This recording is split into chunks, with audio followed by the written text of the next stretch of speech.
जिज्ञासा है गुरुदेव कि जीवन में हमें किसका साथ देना चाहिए और किसका नहीं देना चाहिए, या फिर गुरु हो। हरिहंतारणम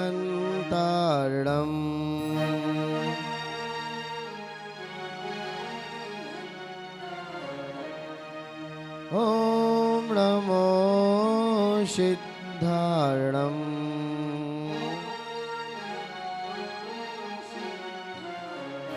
ओम नमो आयर्याणम ओम नमो वज्रायाणम ओम नमो लोहि शवशाहुणम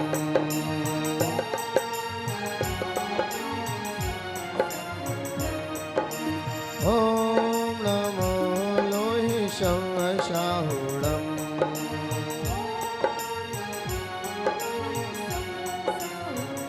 आपने आपको आप में वर लिया, आपने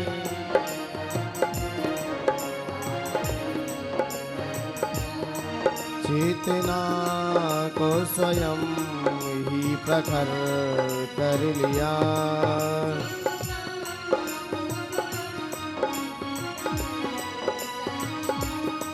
वीतरागी प्रभु हे महावीर जिंगी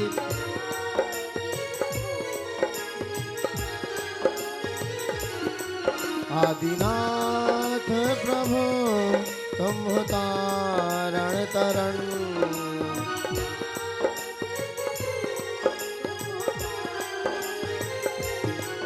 आपके दोई चरण में विनम्र नमन।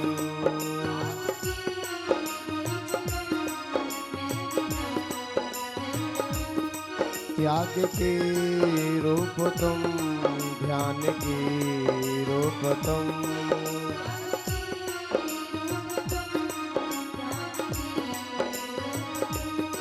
सत्य के रूप तुम, धर्म के रूप तुम,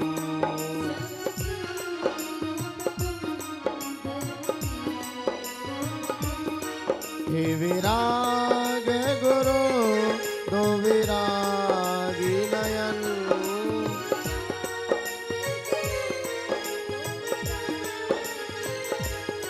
हे विनम्र गुरु दो मुझे अवशरण,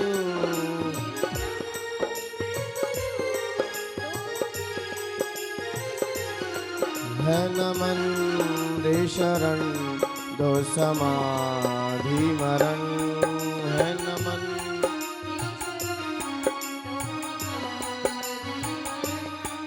आपके दोई चरण में विनम्र नमन।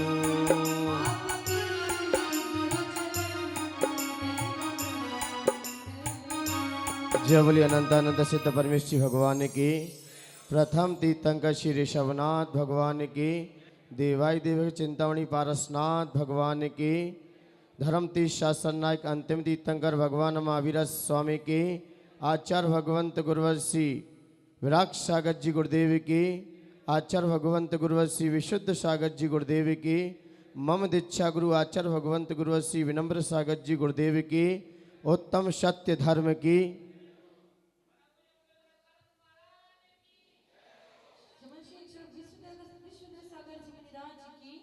जन्म सभी को मिलते हैं, किसी किसी के खिलते हैं।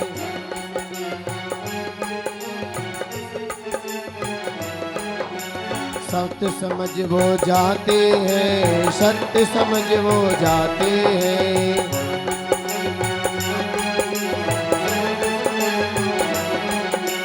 सत्य समझ वो जाते हैं, सत्य समझ वो जाते हैं।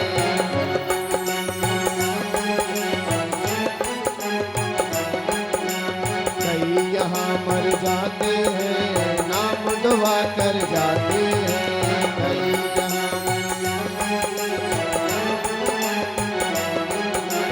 जीवन को पाकर हो जीवन को पाकर खुशहाल बनाओ रे जीवन।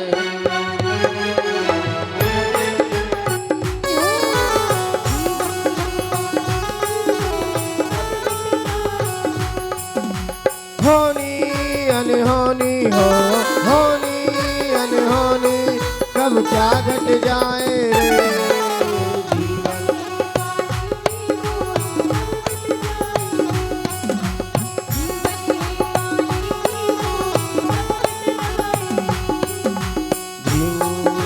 जन्म सभी जन पाते हैं, किसी किसी के खिलते हैं जन्म सभी।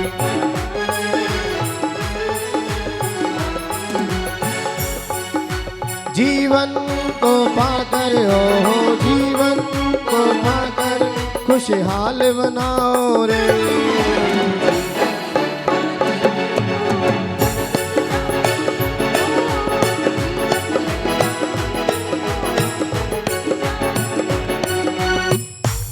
दुनिया में कई प्रकार के लोग आते हैं और सभी का जन्म होता है धरती पर। ये निश्चित है कि जीव आया है तो जिएगा जरूर, लेकिन जब जाएगा तो उसका व्यक्तित्व रखा रह जाएगा। क्योंकि दुनिया में कई प्रकार के जीव जन्म लेते हैं और जीते हैं, लेकिन दुनिया में याद वही आते हैं या तो जीवन में कुछ लिखे जाएं या जीवन को लखर जाएं। कुछ ऐसा लखें कि जाने के बाद भी लोग आपको याद करें, जाने के बाद भी लोग आपको हमेशा बड़े सम्मान से याद करें।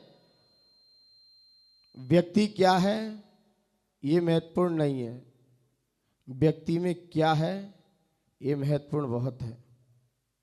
कई लोग आते हैं धरती पर, जीते हैं और दुनिया से ऐसे ही विदा हो जाते हैं, पता ही नहीं चलता कि कब आए और कब चले गए। और आज का धर्म यही सिखाता है। भगवान महावीर स्वामी भी अपनी धरती पर आए, अन्य महापुरुषों ने भी धरती पर जन्म लिया। तीर्थंकर जैसे महापुरुषों ने भी इस धरती पर जन्म लिया।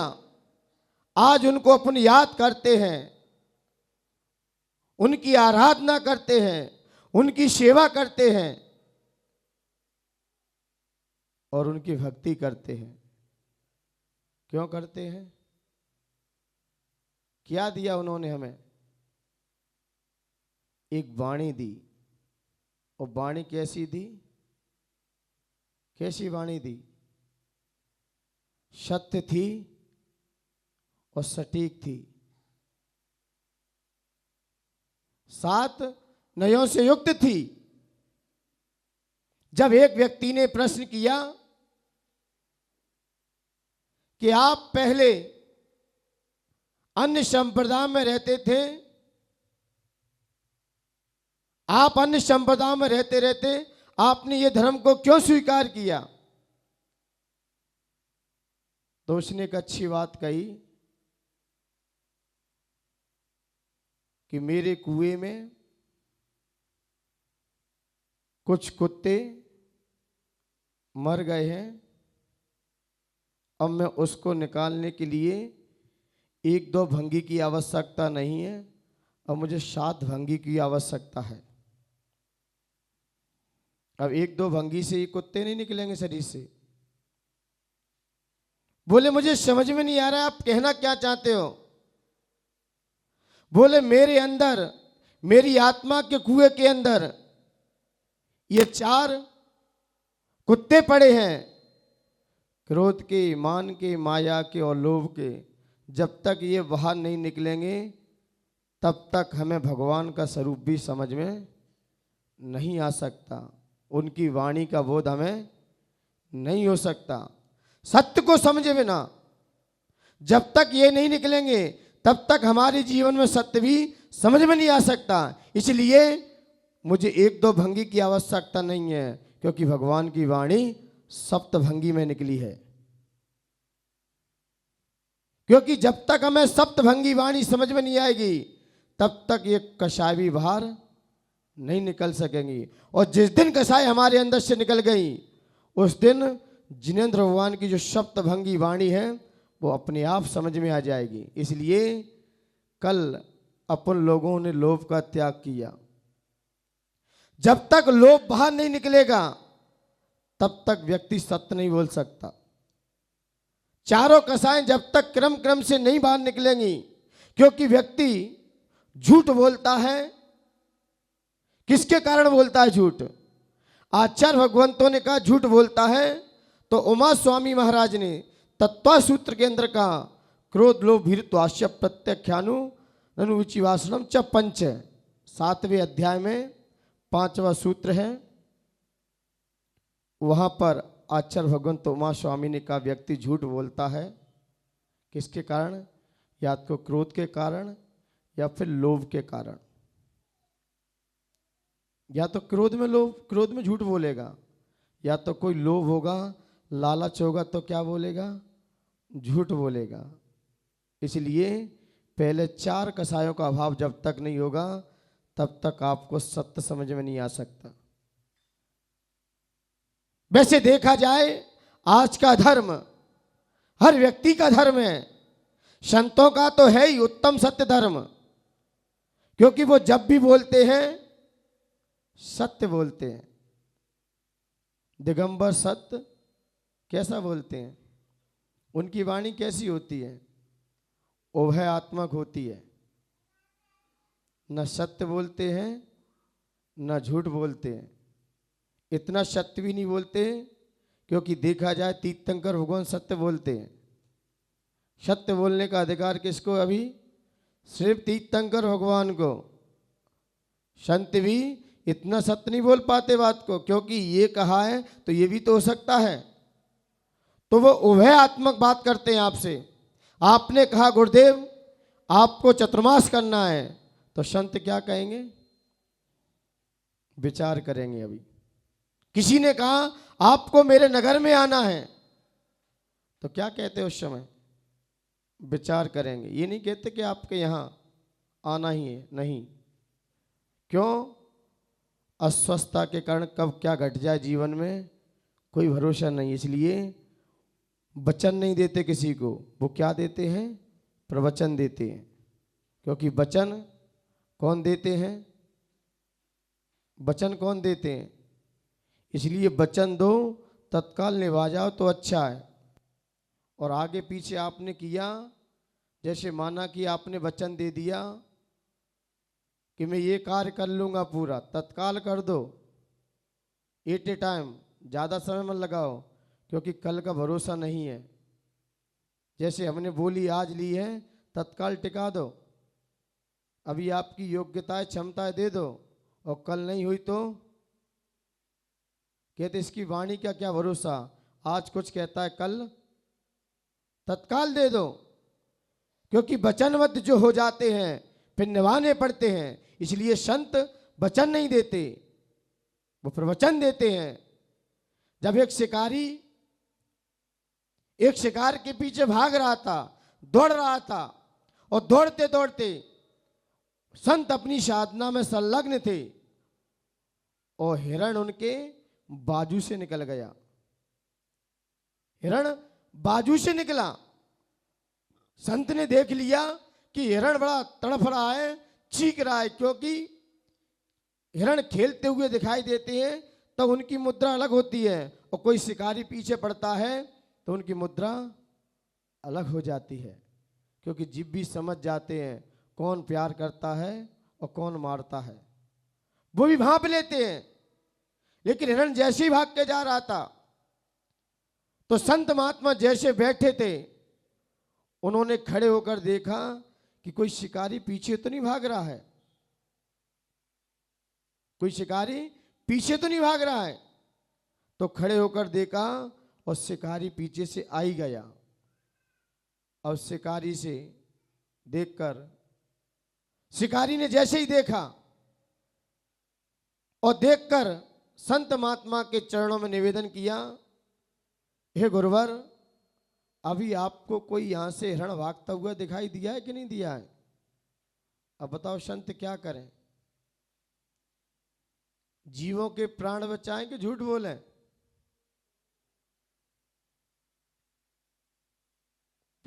जीवों के प्राण बचाएं कि झूठ बोलें? हैं? और झूठ बोले क्या करें? अब यहां पर क्या स्थिति बनेगी? अब क्योंकि संत के महाव्रत होते, सत्य महाव्रत के धारी होते हैं, सत्य महाव्रत के पालन करते हैं। अब बताइए क्या करें? अपने व्रतों को पालें कि जीवों की रक्षा करें? अभी बताते हैं तो उसके प्राण जाते हैं, और यदि नहीं बताते हैं तो अपने व्रतों का पालन नहीं हो पाता है। अब क्या करें? क्या करें? उस समय तो आचार्य भगवंत जो मुनिराज खड़े थे, उन्होंने एक ही बात कही कि जब से मैं खड़ा हुआ हूं तब से यहां कोई हिरण नहीं निकला है। जब से मैं यहां खड़ा हूं तब से कोई हिरण नहीं निकला है। इस तरीके शब्दों को बोलिए, सामने वाले के जीवों का भी रक्षा हो जाए और अपने व्रतों का भी पालन हो जाए। बताओ संत ने सत्य बोला कि झूठ बोला? कि जब से मैं खड़ा हूं तब से यहां से कोई हिरण नहीं निकला है। और निकला कब थे? जब वो बैठे थे। तो संत महात्मा इस तरीके से बात को कहते हैं कि सामने वालों की प्राणों की रक्षा हो जाए, सामने वालों की प्राणों की उसे भी जीवन दान मिल जाए। क्योंकि पूरा जैन दर्शन किस पर है? अहिंसा धर्म पर ही है। एक गुरु महाराज से शिष्य ने पूछा, वहां के लोगों ने पूछा कि आपने यहां पर आकर सब जीवों को उपदेश दिया, सत्य का मार्ग दिखाया, सत्य का उपदेश दिया, सत्य की राह दिखाई, आपने सत्य पर चलने का आपने उद्घोष किया यहां पर आकर। मैंने कहा, मैंने किसी को सत्य की राह नहीं दिखाई है। बोले आप सत्य का स्वरूप नहीं दिखाएंगे तो कौन दिखाएगा पूरी समाज को? मैंने कहा, आईना पानी दिखा सकता है लेकिन पिला नहीं सकता। आईना पानी दिखा सकता है लेकिन पिला नहीं सकता। समाज वाले आपके लिए भोजन की व्यवस्था कर देंगे यहां पर, लेकिन भूख तो आपकी होना चाहिए। समाज के लोग यहां पर आपके लिए गद्दे भी रख देंगे, लेकिन नींद स्वयं की होना चाहिए। जब तक स्वयं की नींद नहीं होगी तो गद्दे किस काम के? इसलिए संत सामने भी आ जाए, सत्य दिखा भी दे, लेकिन चलने के लिए कितने तैयार होते हैं? और जो सत्य पे चला है उसने सत्य के स्वरूप को जाना भी है। उन गुरु महाराज ने कहा, आप कहते कि आपने पूरी समाज को सत्य की राह दिखाई है, तो गुरु महाराज ने कहा, ये पेन कॉपी ले जाओ और जाओ समाज में पूरी में किसको किसकी चाहत है, किसको किसकी चाहत है। जब वो व्यक्ति गया और पूरी समाज में गया कि आपको क्या आवश्यकता है, संत महात्मा आपके यहाँ पर आए हैं, आपको किसकी आवश्यकता है? तो किसी ने कहा मुझे धन की आवश्यकता है, किसी ने कहा मेरा परिवार खुश रहे, किसी ने कहा मेरा व्यापार अच्छा चले। जब पूरी लिस्ट बन के आ गई तब संत महात्मा के सामने रखी गई लिस्ट, जब संत ने पूरी लिस्ट को पढ़ा और सामने वाले को ही पढ़ाया, बताइए कितने लोगों को सत्य का मार्ग दिखाना था? किसी ने लिखा है कि मुझे वीतरागता चाहिए, किसी ने लिखा है कि मुझे मोक्ष मार्ग पर आगे बढ़ना है। जिस परिवार के यहां भी तुम गए, कहीं ना कोई समस्याएं रख दी, इसलिए संत भी आ जाए और फिर भी हम सत्य के मार्ग पे ना चल पाए तो किसकी गलती है? कहा ना, संत ने आपको कितना उपदेश दिया कि भगवान की, ईश्वर की आराधना करने से, जिनेंद्र भगवान का मात दर्शन करने से, अभिषेक करने से, पूजन करने से आपको अपना स्वरूप दिख जाएगा। अब मानने वाले कितने हैं? कौन मानने वाले हैं? कितने लोग उसका आदर और सम्मान करने वाले हैं? क्योंकि आचार्य भगवंत कहते हैं कई लोग सच को पाने की चाहत में झूठ का भी त्याग कर देते हैं। सत्य की राह पर चलने के लिए झूठ का भी त्याग कर देते हैं। जैसे कि इंद्रभूति गर्दन ने क्या, सच को पाने के लिए उन्होंने झूठा मार्ग भी छोड़ दिया। और कई लोग ऐसे होते हैं झूठ को पाने के लिए सत्य छोड़ देते हैं। मारीच थे, मारीच था, आदिनाथ भगवान के साक्षात समोषण में था, लेकिन क्या करें, सत्य की राह को छोड़ दिया और झूठ की राह पे चल दिया। इसलिए मैं किस खेत की मूली हूं जो यहाँ की समाज को यह कह दूं कि सभी लोग दर्शन करने जाना। जब तीर्थंकर जैसे महापुरुष, स्वयं तीर्थंकर आदिनाथ अपने कुल खानदान में जन्मे, उनका ही पोता जो सत्य की राह को छोड़ के झूठ की राह की ओर बढ़ गया, अब मैं किसको क्या कर सकता हूं? मैं किसको बदल सकता हूं? उसने किसकी पूजा नहीं की?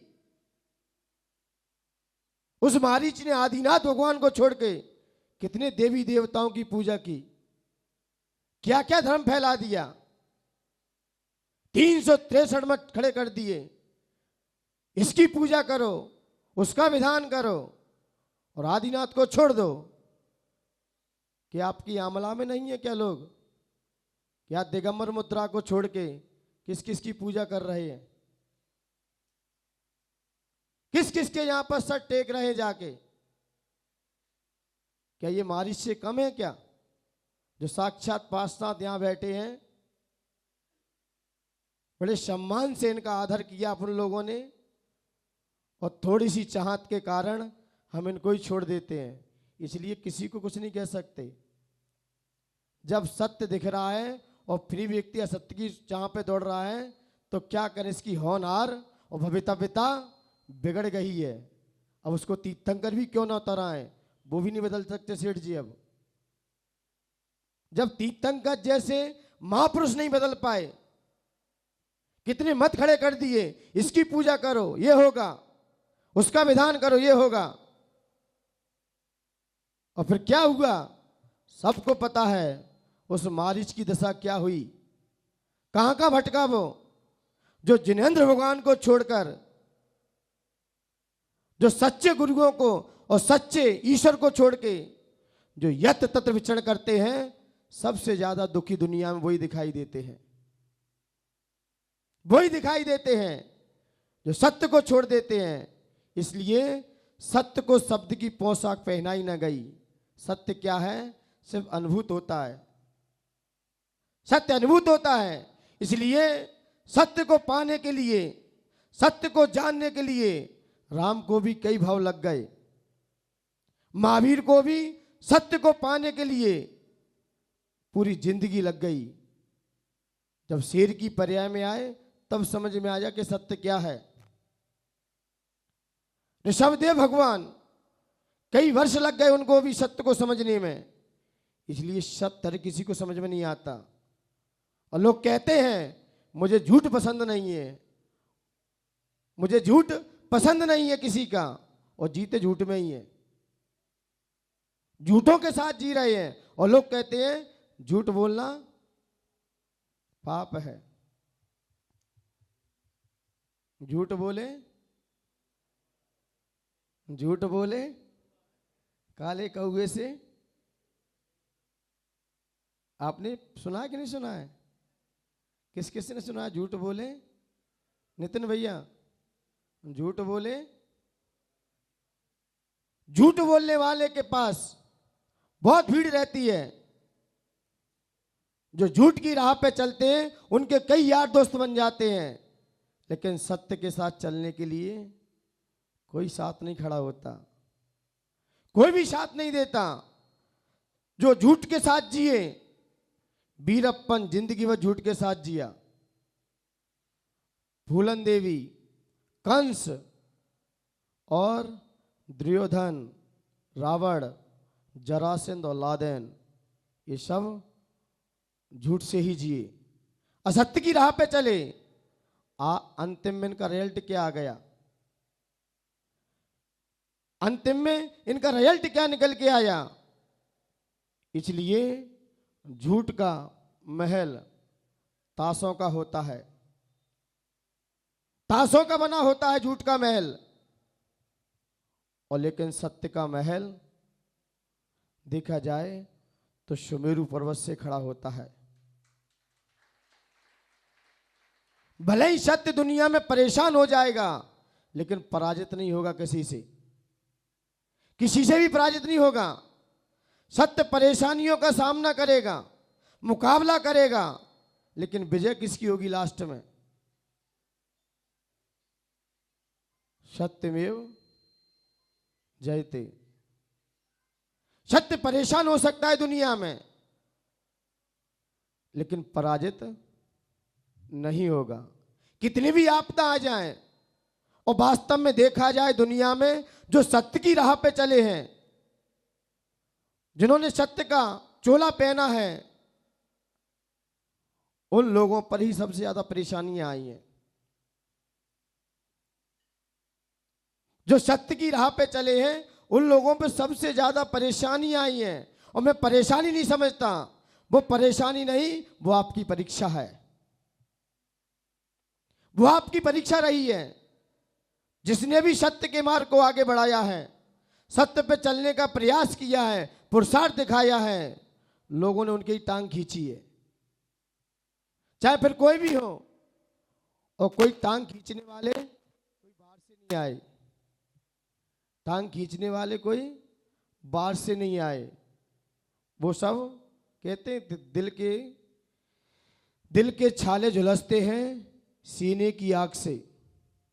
दिल के छाले झुलसते हैं सीने की आग से। अपने घर में आग लगती है अपने ही चिराग से।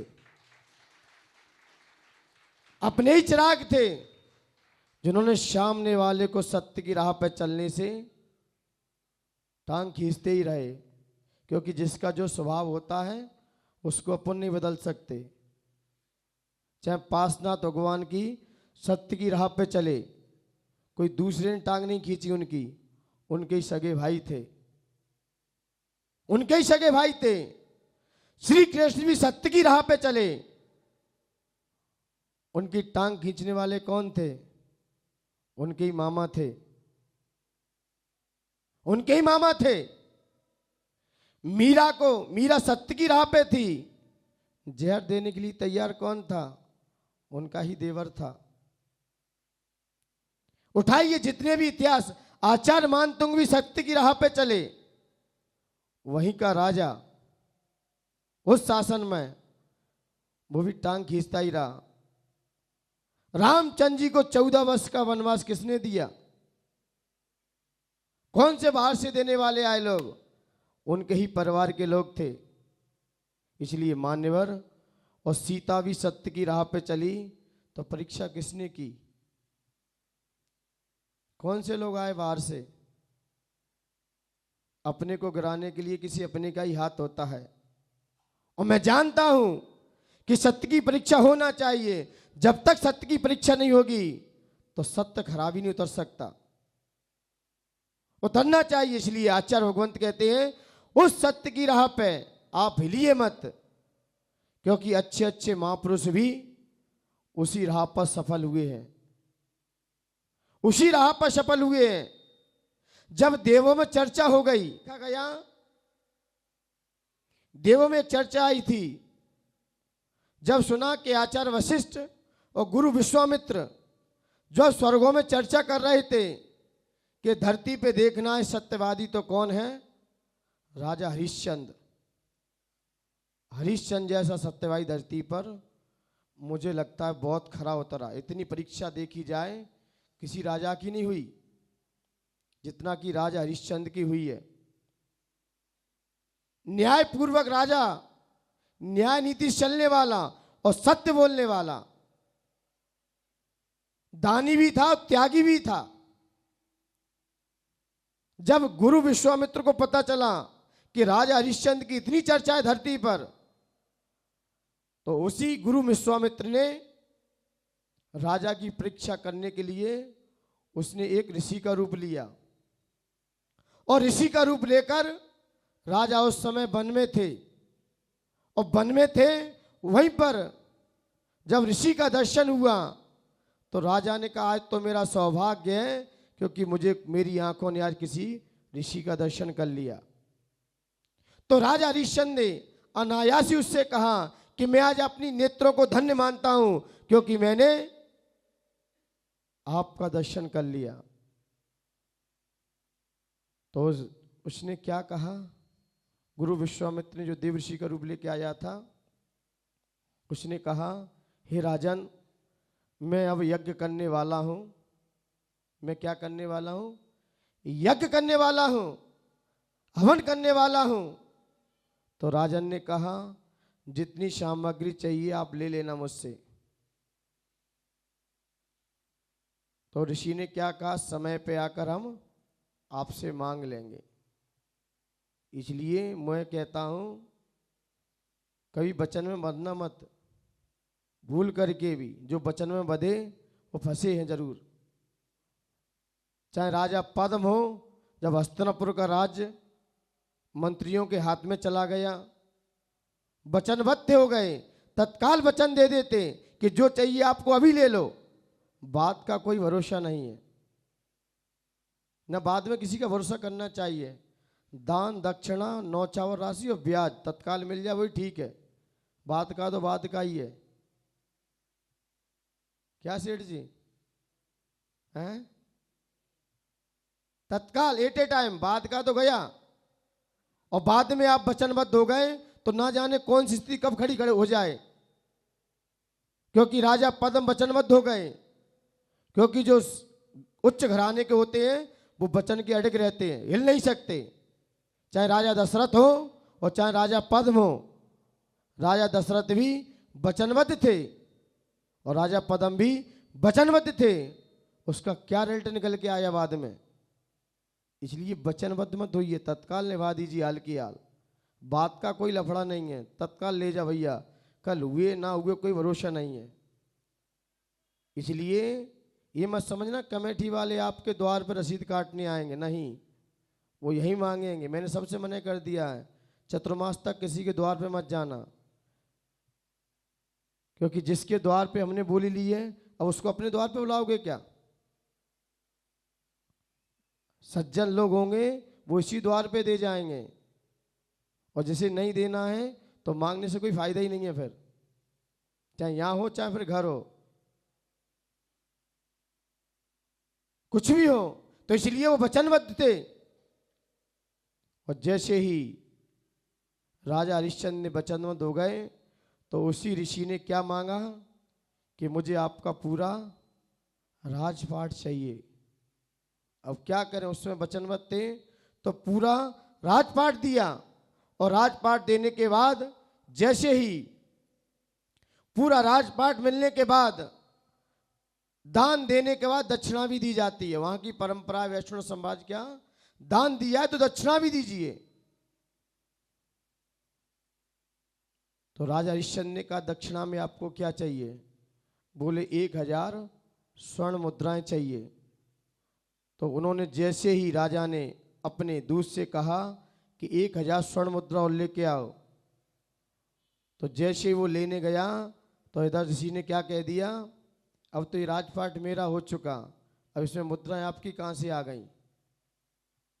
ये पूरा ही राजपाट मेरा है, अब दक्षिणा कहां से दोगे आप मुझे? तो राजा हरिश्चंद्र वहां से निकल गए अपने पुत्र को लेके और अपनी पत्नी को लेके।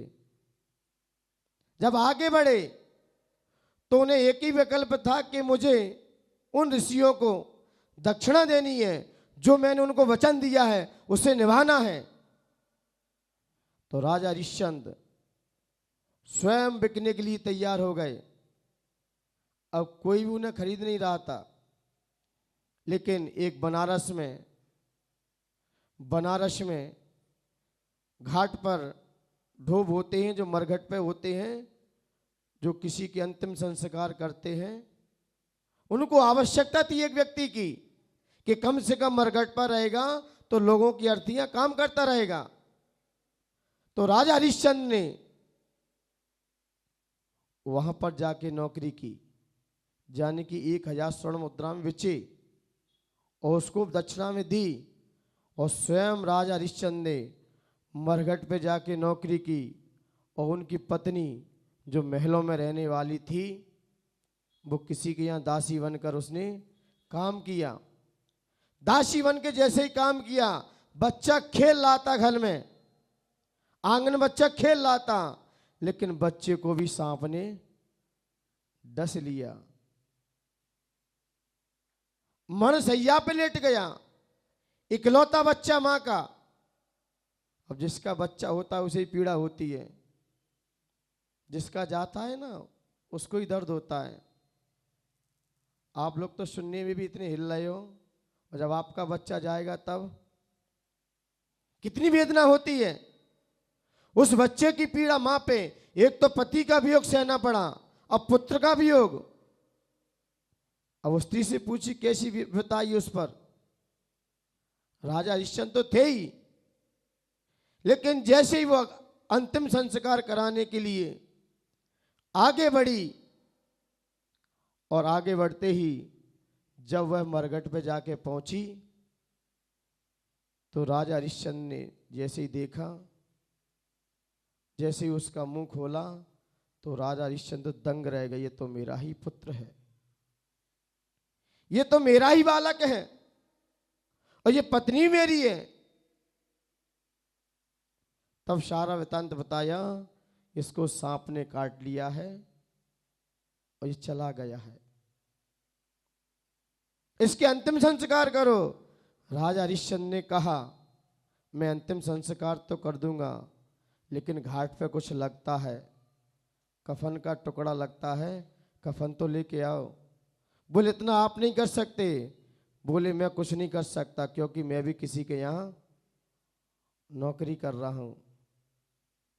कितनी स्थिति आई, उनकी पत्नी ने साड़ी पहने हुई थी, आधी साड़ी को फाड़ दिया। आधी साड़ी को फाड़ दिया, और जैसे ही फाड़ा और कफन जैसे ही डाला, और राजा हरिश्चंद्र बस उसे अंतिम संस्कार के लिए ले जा रहे थे। जैसे ही आगे बढ़े, वहीं गुरु विश्वामित्र और गुरु वशिष्ठ दोनों समकक्ष खड़े। बोले राजा हरिश्चंद्र, जैसा मैंने आपका नाम सुना था, वास्तव में सत्यवादी आप ही हो धरती पर। इतनी परिस्थिति आने पर भी फिर भी आपने अपने धर्म को नहीं छोड़ा, फिर भी आपने सत्यनिष्ठा को बिल्कुल नहीं छोड़ा। कितनी परेशानी आई, फिर भी आपने सत्य का ही साथ दिया। और हम थोड़ा सा नियम लेते हैं और क्या कहते हैं,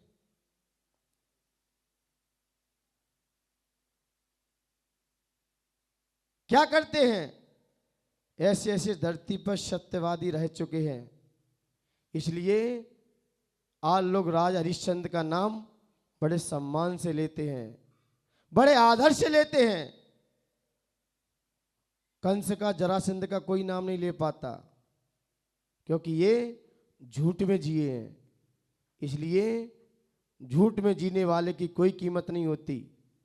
सत्य पे चलने वाले और सत्य की राह पे चलने वाले की भी दुनिया में कीमत होती है। इसलिए जब भी बोलो समीचीन बोलो, समझकर बोलो और सत्य बोलने का प्रयास करो। ज़्यादा बोलने वाले अधिकांश झूठ का सहारा लेते हैं, अधिकांश झूठ बोलते हैं। इसलिए वाणी जब भी बोलो सत्य बोलो, और लोभ भी थोड़ा बैठा रहा अंदर। लोभी व्यक्ति कभी सत्य नहीं बोल सकता, फिर किसी का भी लोभ हो। अभी जिज्ञासु का प्रश्न आया था, क्या था, पर्ची तो रख देते मेरे पास, मुझे खुद ही नहीं पता। कि हम किसका साथ दें, चाहे फिर गुरु हो और चाहे फिर परिवार हो। जीवन में हम किसका साथ देना चाहिए और किसका नहीं, चाहे फिर वो परिवार हो चाहे फिर गुरु हो।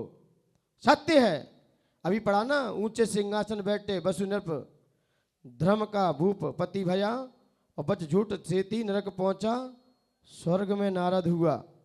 अभी पढ़ा ना। इसकी भी घटना है एक।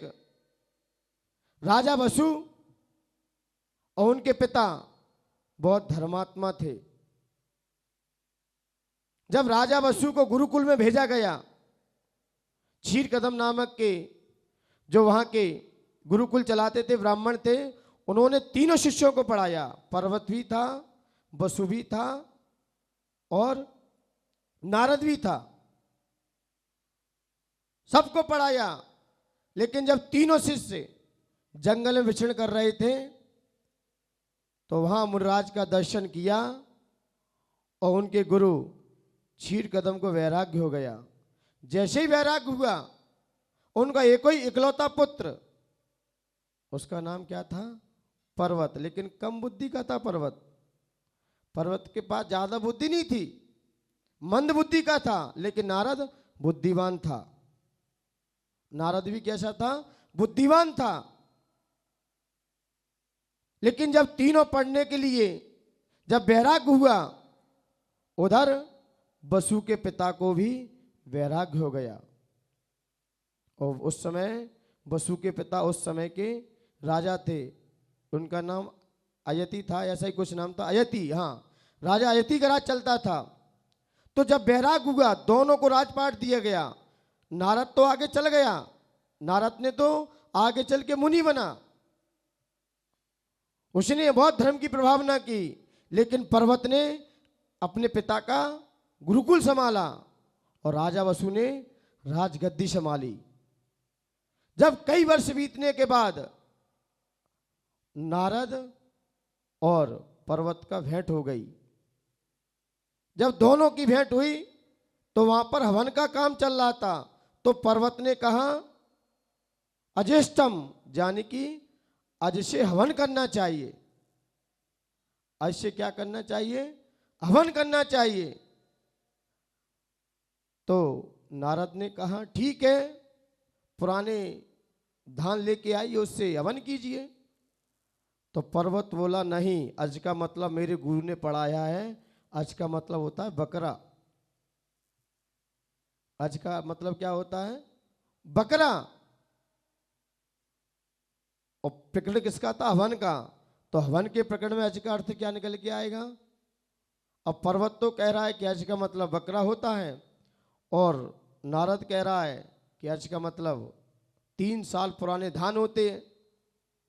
अब दोनों एक ही गुरु से पढ़े पहले तो, अब दोनों अपनी अपनी बात पर टिके हैं।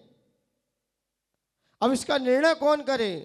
तो नारद ने एक ही बात कही, यदि मैं झूठ बोलूंगा तो मेरी जीभ काट लेना, और यदि आपकी झूठ निकली तो आपकी जीभ कट जाएगी।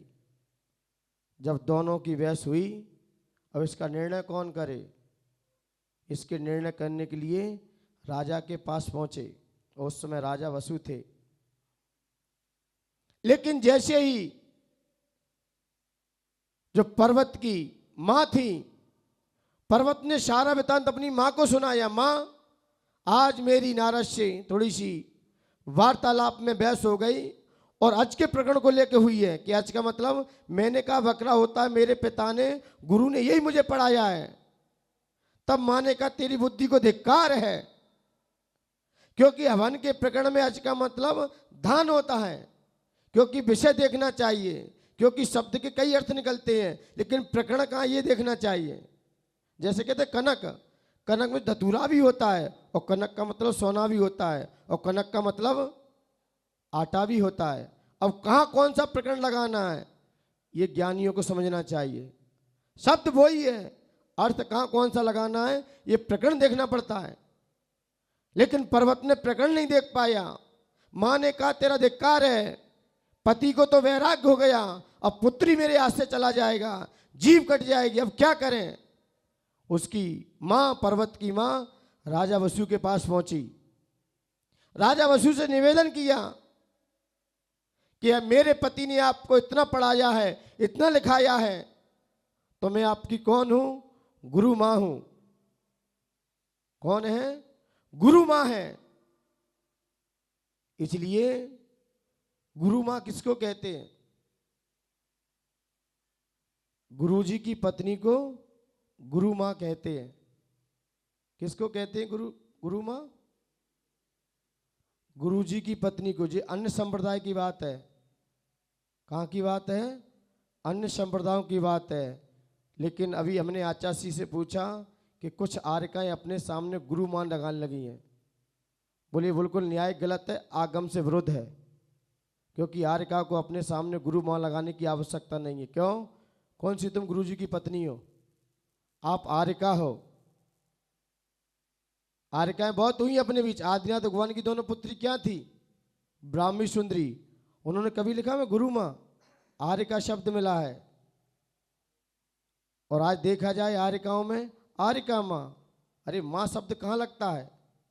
ये वैष्णव संप्रदाय से आया है, जो गुरुजी की पत्नी को गुरु मां कहा जाता है।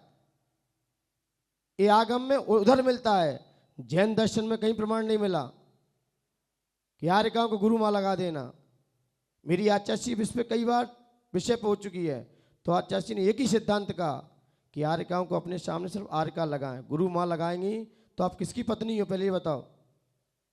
क्योंकि ये वैष्णव संप्रदाय से आया है। जो गुरुजी होते थे, गुरुजी पढ़ाते थे, उनकी धर्मपत्नी को बच्चे क्या कहते थे? गुरु मां। बताइए, इतनी भक्ति भी इतनी करो, लोग कह देते गुरु मां गुरु मां। अरे आर्यकाओं से क्या बोलना है ये भी तो समझ लो, हम किसको क्या बोलना है। आर्यका माता जी शब्द आया है, लेकिन लोग बोलते गुरु मां। अरे इतना भी ना चलो, आगम को भी ध्यान रख लो थोड़ा सा। तो जैसे ही वसु के सामने गुरु मां पहुंची कि मेरे पति ने आपको बहुत पढ़ाया है, बस मेरा एक ही आपसे थोड़ा सा भाव है कि पर्वत जो भी कहे आप उसकी बात को सत्य कह देना, आप उसकी समर्थन कर देना। इतना नहीं कर सकते मेरा? मैंने कहा ना, फिर चाहे गुरु हो और चाहे परिवार हो, सत्य में हमें साथ देना चाहिए। जब असत्य आ जाए तो पीछे हट जाओ। फिर चाहे परिवार हो और चाहे घर हो, चाहे खानदान हो, इससे हमें कोई मतलब नहीं है। क्योंकि धर्म अलग है और परिवार अलग है। लेकिन राजा वसु को लोभ आ गया, अपनी गुरु मां के प्रति लोभ आ गया, और पर्वत और नारद दोनों आए राजा वसु से निर्णय करने के लिए। तो दोनों को सुना तो पर्वत कह रहा कि गुरु मेरे गुरुजी ने अज का मतलब क्या बताया है? बकरा बताया है। और नारद कह रहे हैं कि अज का मतलब क्या होता है? 3 साल पुराने धान होते हैं और प्रकरण हवन का है। अब राजा वसु बताइए हवन किसका होना चाहिए? आपको यह निर्णय करना है कि हवन किससे होना चाहिए। लेकिन राजा वसु जैसे ही कहा कि मैं भी उन्हीं गुरु से पढ़ा हूं जिनसे तुम दोनों पढ़े हो। गुरु ने यही बताया कि आज का मतलब बकरा ही होता है। क्या बताया? बकरा ही होता है। सिंहासन हिलने लगा, सिंहासन हिलने लगा। और सिंहासन जैसे ही हिला तो नारद को करुणा आ गई कि अभी बुद्धि बदल जाए, कम से कम परिवारवाद, समाजवाद और गुरुवाद छोड़ दो। अभी कुछ नहीं बिगड़ा है आपका। नारद ने बड़े राजा वसु से विनय के साथ कहा, हे राजन फिर से निर्णय कर लीजिए, अभी कुछ नहीं बिगड़ा है आपका। आज का मतलब क्या होता है? हवन हमें किससे करना चाहिए? तो राजा वसु ने कहा, मैंने बोल दिया ना, आज का मतलब क्या होता है? बकरा ही होता है। जैसे ही तो हवन बकरों की बलियों से देना चाहिए। जब इतना कहा तो वो सिंहासन सहित नीचे चला गया। इसमें कहा, झूठे सिंहासन बैठी वसु निरप, धर्म का भूपति भया, बच झूठ सेती नरक पहुंचा, स्वर्ग में नारद गया। वह नारद स्वर्ग में चला गया और राजा वसु झूठ बोलने के कारण कहाँ गया? इसलिए बड़े स्थान पर बैठकर बड़ा सोच समझ के बोलना चाहिए। राज गद्दी पर बैठकर, उस धर्म की गद्दी पर बैठकर किसी का विमोह नहीं होना चाहिए। न संतवाद, न पंथवाद, न भक्तवाद, न राष्ट्रवाद, न समाजवाद। जो भी है इनके सिवाय आपको एक शब्द नहीं बोलना है। और जैसे ही बोलोगे वकील साहब, आप भी अपनी धाराओं से हटके बोलोगे तो आप पे भी उल्टा केस हो सकता है। और आप धारा को लेके चले तो ऐसे वकीली आगे चल के जज बनते हैं, ऐसे वकीली बनते हैं जो कानून और नियम के अनुसार चलते हैं। और वकील का काम ही है। हाँ, इसलिए सत्य के साथ जियो, फिर चाहे परिवार हो। हम सत्य के साथ खड़े हैं, असत्य में कोई भी हो, फिर कैसा भी हो, चाहे हमारे पिता भी क्यों ना हो। यदि हमारे पिता धर्मात्मा हैं, यदि हमारे पिता धर्मात्मा हैं तो दशरथ हो जाइए। तो आप क्या बन जाइए वकील साहब? दशरथ हो जाइए। यदि आपके पिता धर्मात्मा हैं तो आप रामचंद्र जी बन जाओ। यदि आपके पिता अधर्मात्मा हैं, असत्य की राह पे चलते हैं, तो प्रहलाद बन जाइए। क्या हो जाइए? प्रहलाद। प्रहलाद ने क्या किया कि मैं आपका साथ नहीं दूंगा क्योंकि आप असत्य के मार्ग को पकड़े हुए हो। और दशरथ सत्य के मार्ग पे थे, इसलिए पिता धर्मात्मा है तो रामचंद्र जी हो जाओ, और पिता अधर्मात्मा है तो प्रहलाद बन जाओ। इसलिए तभी हमारा जीवन सफल है, सार्थक है। इसलिए परिवारवाद में आके हम धर्म को ना छोड़ दें। धर्म अलग चीज़ है, परिवार अलग चीज़ है। लोग परिवार के खातिर, हमारे खानदान में यही होता है, धर्म क्या कहता है वो धर्म जाने, लेकिन हमारे परिवार में यही होता है। और सत्य मिलने के बाद भी व्यक्ति अपनी जातिवाद, परिवारवाद, समाजवाद रखे हैं। अब तीर्थंकरी सामने क्यों ना आ जाएं, फिर भी उसे सत्य का स्वरूप नहीं दिखा सकते, नहीं समझा सकते। इसलिए मान्यवर, असत्य के साथ छोड़कर हमें सत्य की सैया पे लेटना होगा, क्योंकि असत्य की सैया पे लेटे लेटे मुझे जिंदगी निकल गई। एक बार कोई सत्य की सैया पे लेट जाए तो जीवन में अपनी सत्ता को समझकर अपने लक्ष्य को प्राप्त कर सकता है। इन्हीं पुनीत भावनाओं के साथ जय बोलिए उत्तम सत्य धर्म की।